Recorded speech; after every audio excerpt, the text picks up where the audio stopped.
Hi, I'm Ahsan Sattar. I'm a neuroendovascular specialist at Repair Brain Aneurysms, and I do mechanical thrombectomies that involves pulling blood clots out of the brain.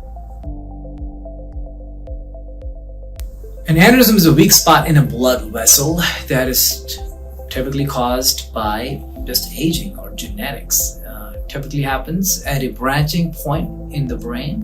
There are some common locations and some less common locations, and they start to bulge out like a balloon until it can no longer bulge out, and God forbid it can rupture as well. So aneurysm comes in all different shapes, sizes, and forms. Shapes and size is the most important thing. We did a huge study called ISHUA a few years ago, and that found any aneurysm greater than 7 millimeters is a high risk of rupture.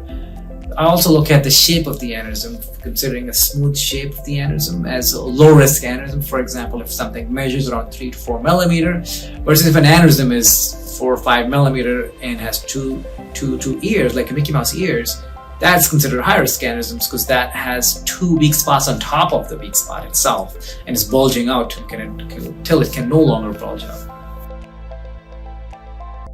Vascular risk factors like high blood pressure and smoking, yes, so those are the big ones.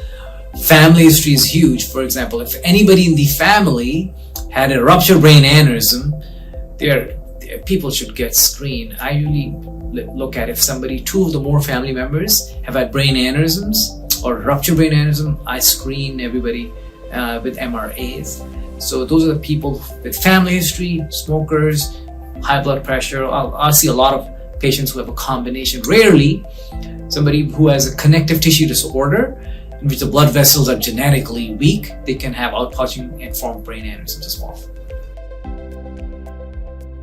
So brain aneurysms can be detected early with MR angiograms, which is a test we recommend for patients who are at high risk for brain aneurysms.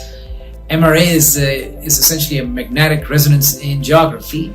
It does not necessarily involve any radiation or dye, so patients can get this without any side effects essentially.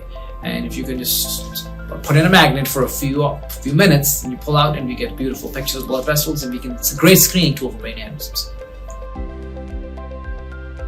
So at Mount Sinai, we are doing everything possible for brain aneurysm that is FDA approved, available in the United States, including coiling of these aneurysms. We are repairing these aneurysms by stent-assisted coiling.